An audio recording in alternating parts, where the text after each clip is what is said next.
সংসার চলে বোঝাপড়ায়, সেখানে স্বামী স্ত্রীর মাঝে টুকিটাকি ঝগড়াঝাটি, মান অভিমান হতেই পারে। সেই জন্য যে একে অপরকে ছেড়ে চলে যেতে হবে এমনটাও কিন্তু ভুল ধারণা।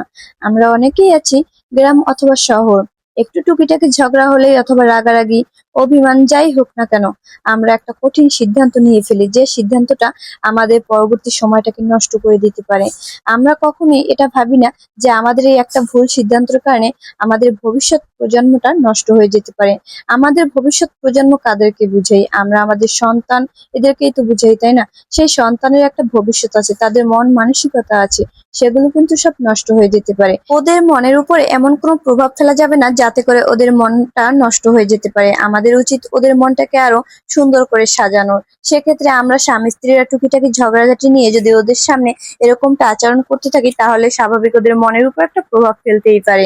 তো সেক্ষেত্রে আমি একটা কথাই বলবো, যাই হোক না কেন, ঘরেই তো হচ্ছে, কিন্তু সেটা স্বামী স্ত্রীর মাঝেই থাকুক এবং স্বামী স্ত্রীর মাঝে সেটা বোঝাপড়া মিটমাট হয়ে যাক, এটা অন্য কেউ না জানুক। স্বামী স্ত্রীর ভালোবাসাটা কিন্তু ঝগড়াঝাটির মধ্যে দিয়েই বাড়ে, সেখানে ঝগড়াঝাটিটা স্বাভাবিক একটা বিষয় আমি মনে করি। তো আমার এই ভিডিওটা যদি আপনার কাছে ভালো লেগে থাকে, অবশ্যই কিন্তু একটা লাইক কমেন্ট করতে ভুলবেন না এবং আমার পাশে থেকে আমাকে সাপোর্ট করতে কিন্তু ভুলবেন না। আমি আপনাদের সাথে আছি এবং সাথে থাকবো।